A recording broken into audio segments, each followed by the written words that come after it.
Bismillahirrahmanirrahim. Assalamu alaikum you all. This is your social study lecture and I am your instructor Sadia. We have started our chapter number 1, which is physical state of the earth. Today our topic is causes of earthquake. As you know, we have started our topic earthquake. So open your books at page number 5. Hold your pencils in your hand and underline the important terms or important points. Causes of earthquake जब हम earthquake के हमने earthquake पढ़ा कि earthquake कैसे produce होते हैं, कैसे अर्थक्वेक ज़लज़ले क्यों आते हैं, ठीक है, ज़लज़ले कैसे आते हैं। अब आज हम पढ़ेंगे कि कॉजेज़ क्या हैं, ज़लज़ले क्यों आते हैं, अर्थक्वेक क्यों आते हैं। तो जब हम अर्थक्वेक के कॉजेज़ की बात करते हैं तो उसमें सबसे पहले जो हम एक प्रोमिनेंट एक इम्पॉर्टेंट चीज़ डिस्कस करते हैं वो है जी इलास्टिक रिबाउंड थ्योरी। ठीक है, अब ये थ्योरी क्या कहती है इसको पढ़ते हैं हम।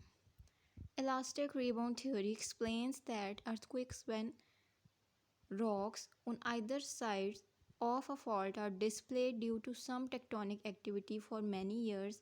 As a result, a strain is produced and accumulated at a point in the rocks.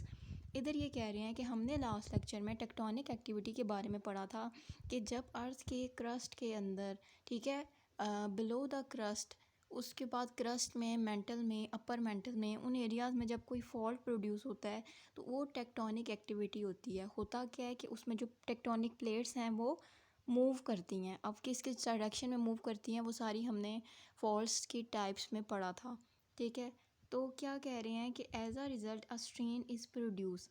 क्या है कि one rocks on either side of a fault, एक वो पॉइंट है जहाँ पर फॉल्ट जनरेट हो रहा है, उसके दोनों साइड पे, on either side of a fault are displace due to some tectonic activity for many years. अच्छा, एक चीज़ माइंड में रखिएगा, ये जो टेक्टोनिक एक्टिविटी है ये एक दिन का या कुछ घंटों का प्रोसेस नहीं होता, ये 4 ईयर प्रोसेस होता है, क्योंकि एक रॉक को मूव करने में काफ़ी टाइम चाहिए होता है।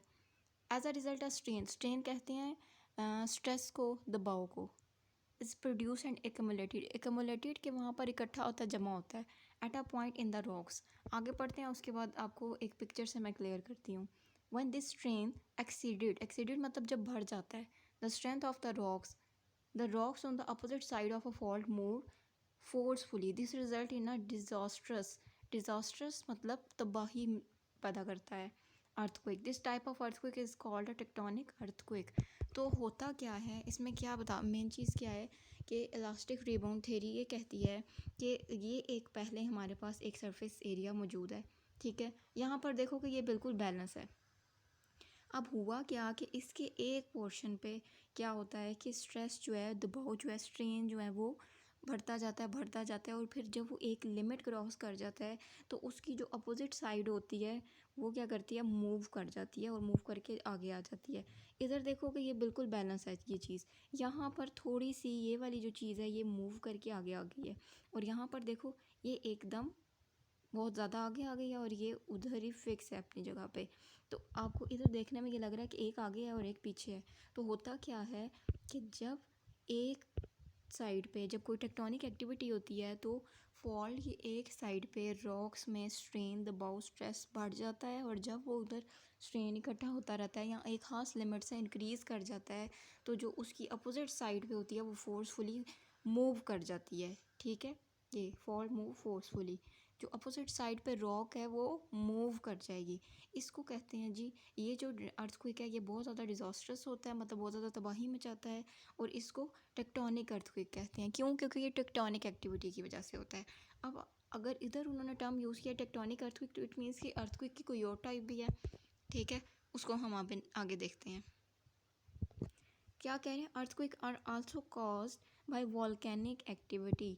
वॉल्केनिक एक्टिविटी क्या है, वॉल्केनिज्म, वॉल्केनिक एरप्शन, ये आप लोगों ने 6th क्लास में थोड़ा सा इंट्रोडक्शन पढ़ा हुआ है, लेकिन अर्थक्वेक का टॉपिक कंप्लीट होने के बाद हम नेक्स्ट पे वॉल्केनिज्म स्टार्ट करेंगे, फिर आपको पता चलेगा कि ये वॉल्केनिक एक्टिविटी क्या है।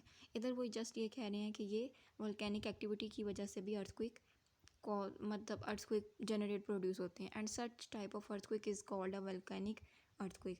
वो अर्थक्वेक जो वॉल्केनिक एक्टिविटी की वजह से प्रोड्यूस हो रहे हैं उनको वॉल्केनिक अर्थक्वेक का नाम दे दिया, और वो अर्थक्वेक जो टेक्टोनिक प्लेट्स की मूवमेंट की वजह से हो रहे हैं उसको टेक्टोनिक अर्थक्वेक का नेम दे दिया इन्होंने। उसके बाद क्या कह रहे हैं, इफ़ेक्ट्स ऑफ अर्थक्वेक। अर्थक्वेक के इफ़ेक्ट्स क्या हैं। अर्थक्वेक तो आ गया, हमने उसको कॉज भी पढ़ लिया, अर्थक्वेक क्या है वो भी पढ़ लिया, ठीक है। उसके बाद क्या असरात मरतब होते हैं वो चेक करते हैं हम इधर। Earthquake can cause a loss of human and animal lives, ठीक है। आप ये देखो कि एक जब बहुत ज़्यादा इंटेंसिटी का अर्थक्वेक आता है तो पूरी की पूरी बिल्डिंग्स गिर जाती हैं, या सम टाइम क्या होता है कि वो जो रोड्स होती हैं वो उसमें क्रैक्स आ जाते हैं, ठीक है। तो क्या होगा कि वो हर किस्म की लाइफ को डिस्टर्ब करेगा, एनिमल लाइफ को, ह्यूमन लाइफ को। इसके अलावा लॉस ऑफ प्रॉपर्टी है, लॉस ऑफ लाइफ है, ठीक है। इस सब को क्या क्या अर्थक्वेक हर चीज़ को तबाह कर रहा है ना, ये कह रहे हैं इसमें। They may change the geological features and damage man made structure. इधर वही बात करें कि वो देखो कि एक बिल्डिंग जो मैन मेड है ना, एक इंसान ने बिल्डिंग बनाई हुई है, एक जियोलॉजिकल एरिया है, तो क्या होगा, अर्थक्वेक आएगा, जब वो बिल्डिंग गिर जाएगी तो फिर वो जियोलॉजिकल एरिया भी सारा डिस्टर्ब हो जाएगा। They also cause volcanic eruptions, Fyers and floods. अब अर्थक्वेक की वजह से क्या होता है, सम टाइम वॉल्केनिक eruption भी होता है, फायर्स होते हैं, फ्लड्स, लाव वगैरह आ जाते हैं, आग वगैरह लग जाती है, ठीक है। मतलब किसी ना किसी तरह से डिस्टर्बेंस क्रिएट होती है। उसके बाद है जी यहाँ पर, how is the intensity of an earthquake measured. Earthquake की इंटेंसिटी को, उसकी शिद्दत को हम कैसे मेजर कर सकते हैं। आप लोगों ने अक्सर सुना होगा कि जब कोई ज़लज़ला आता है तो उसके बारे में कहा जाता है कि उसका सेंटर पॉइंट क्या था, मरकज़ क्या था। आप लोगों ने सुना होगा उसका मरकज़ ये था, और उसकी इंटेंसिटी कितनी थी, कितनी शिद्दत का था, और कौन कौन से एरियाज़ डिस्टर्ब हुए, ये चीज़ें हैं। अब ये कैसे हम मेजर करते हैं।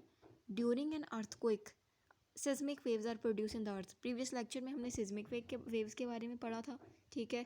अर्थक्वेक में क्या होता है, सिस्मिक वेव्स प्रोड्यूस होती हैं।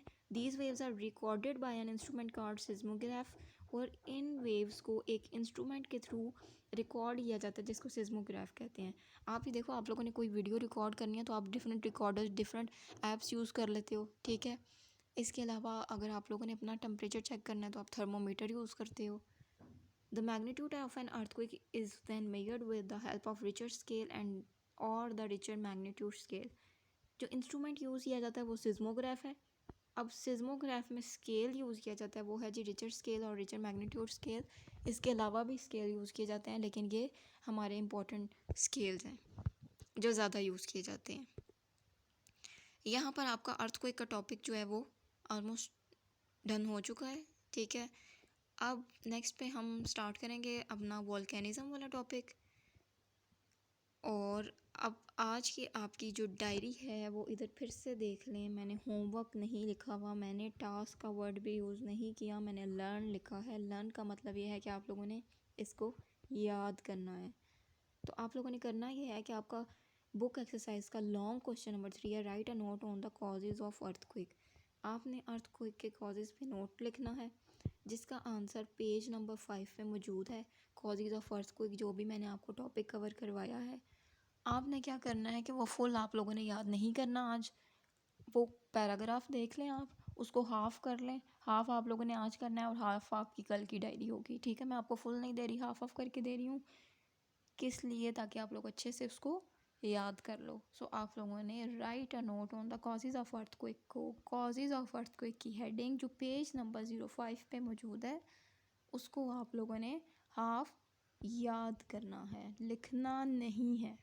आई होप आपको मेरा लेक्चर जो है